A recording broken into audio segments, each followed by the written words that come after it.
Heboh Ponpes Nurul Jadid dibakar warga, isu asusila disebut jadi pemicu.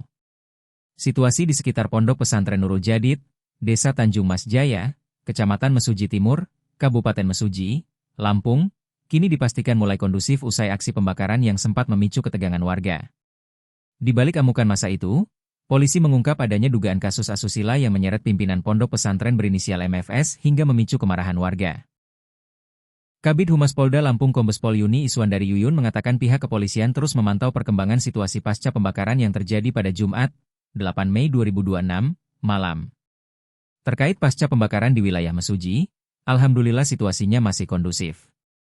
Polisi mengimbau kepada masyarakat untuk mempercayakan semuanya kepada aparat kepolisian dalam penanganan pembakaran tersebut, kata Yuni saat diwawancarai Tribun Lampung, Senin, 11 Mei 2026.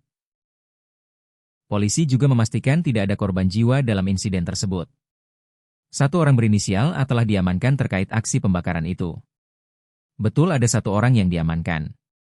Barang bukti yang ditemukan diantaranya kendaraan roda 2, ujar Yuni. Meski demikian, polisi masih mendalami peran tersangka serta keterlibatan pihak lain dalam aksi anarkis tersebut. Dugaan asusila jadi pemicu.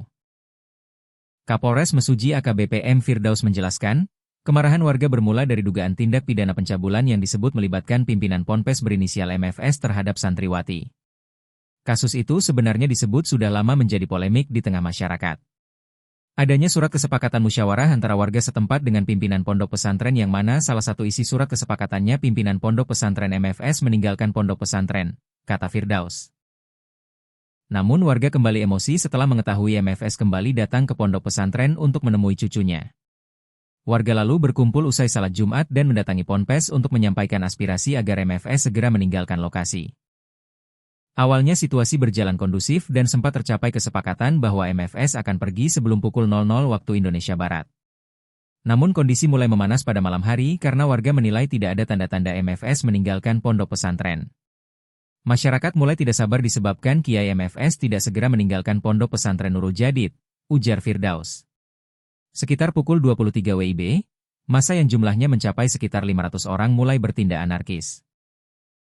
Mereka merusak fasilitas pondok pesantren hingga akhirnya membakar sejumlah bangunan.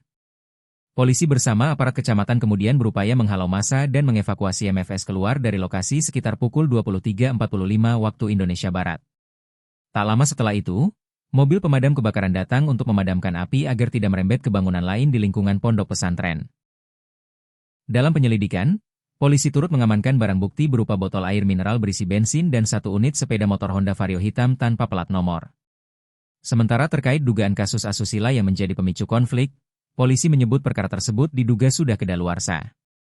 Untuk penanganan kasus seksual itu sendiri, menurut pasal 74 KUHP lama bahwa batas daluarsa suatu perkara ialah 6 bulan. Berhubung kejadian yang dilaporkan tahun 2022 maka ahli berpendapat kasus tersebut kedaluarsa, jelas Firdaus.